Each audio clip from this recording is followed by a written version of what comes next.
Alright guys, welcome back. About to have some fun on the drive back home.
What's good, YouTube? Welcome back to Unlockable Character. Today is Music and Motivation Monday. I have added 3 new tracks to the Spotify playlist.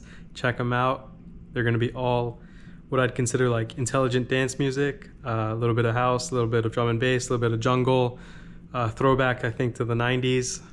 We don't really have, raves like the 90s, but I think these 3 songs will take you back. And then on the motivation side of things, I just want to remind everyone that within a year, within 3 years, your life can really, really change. When I was 22, I was renting a attic in a fixer-upper house in one of the worst neighborhoods in Boston. It's called Roxbury. And every night you would hear, you think it would be fireworks, but it was actually gunshots. And then you'd hope in the morning that when you came out to your car that the tires wouldn't be slashed.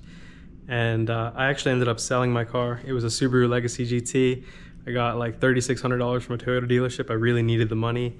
And I was taking, multiple buses and trains to get to work, to get to school. I went to a school that was 5 years, so I graduated when I was 23. So I was living in this attic in a fixer-upper house. I was extremely allergic to cats, and there were 5 cats in the house. So I was always on allergy medicine. But at the time, I was trying to push my life forward. I was going to the gym every day. I was trying to spend as little time as possible in that little attic. And so, during that time, I was working an internship while I was in my final year of school. And I remember I did really well in the internship because I applied some of the principles that I spoke about in other videos of mine, where I talk about, treating everyone with the same respect, from the janitor to the CEO, to giving back, to trying to learn as much as possible and then give back, even sometimes without asking for permission, just going for it. And as an intern, I was applying that. So the company was State Street, and I really did want to work there. I thought I had got a foot in the door, and I got interviewed for a position that didn't actually exist before. It was to sit with their sales team for institutional clients. So State Street is a big asset manager, and it manages many of the world's largest companies' assets, and it also owns most stock for most companies around the world through their clients, through State Street's clients. So let's say there's a massive company like Coca-Cola. They may or may not be State Street's client, but Coca-Cola has employees with retirement accounts, pensions, and 401ks. For pensions, Coca-Cola is actually managing that money through State Street. State Street will invest that money for Coca-Cola and try to produce good returns so that the Coca-Cola can pay out its retirement employees. Anyway, I sat with the business team, and the position was new, so it didn't exist before. It was going to combine business and technology. And my role was to basically create new technology to help the sales team sell more institutional asset management products. So I go through 5 rounds of interviews, something like that, and I'm called up to HR, and they're basically discussing pay at this point, and they ask me what I want. And this was my first job, and I knew that I was going to be working a lot of hours. So I said, you know what, I want a base salary of $70,000. This was 2015, and I wanted to get overtime. So in the US, there's exempt and non-exempt. So I said, I want the status that allows me to get the base salary of $70,000, which is then broken down by 40 hours a week. But then any time that I work over that 40 hours, I want overtime based on that status. And so, had a little bit of back and forth in the room with HR, and they actually said, you know what, we've actually normally never paid people of color this much. I actually got up and left when they said that, and I walked away. And I remember, maybe 12 hours later, I'm actually back at my campus. I'm eating at the cafeteria, and I get a call from the hiring manager, and she says, they'll do it.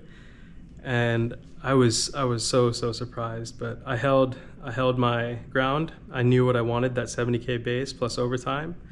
I felt disrespected in the moment when they said they didn't pay people of color that much, but you know, I didn't show it emotionally. I just got up and left, and I ended up getting the job, and that, you know, really set me up for my future. I do thank State Street. I think they groomed me, State Street Global Advisors, into an excellent financial professional. It was a great time in my life. But yeah, guys, I went from living in an attic to being able to afford a 2-bedroom apartment by myself in Boston within a year. So you never know, guys. Your life could change in a week, a month, a year. Just keep applying the principles that you hold true. Try to unlock the best version of yourself, and you will move forward in life. You will get to where you want to be. All right, guys, I hope you like this week's video. There's tons of pure driving POV footage too. Let's go.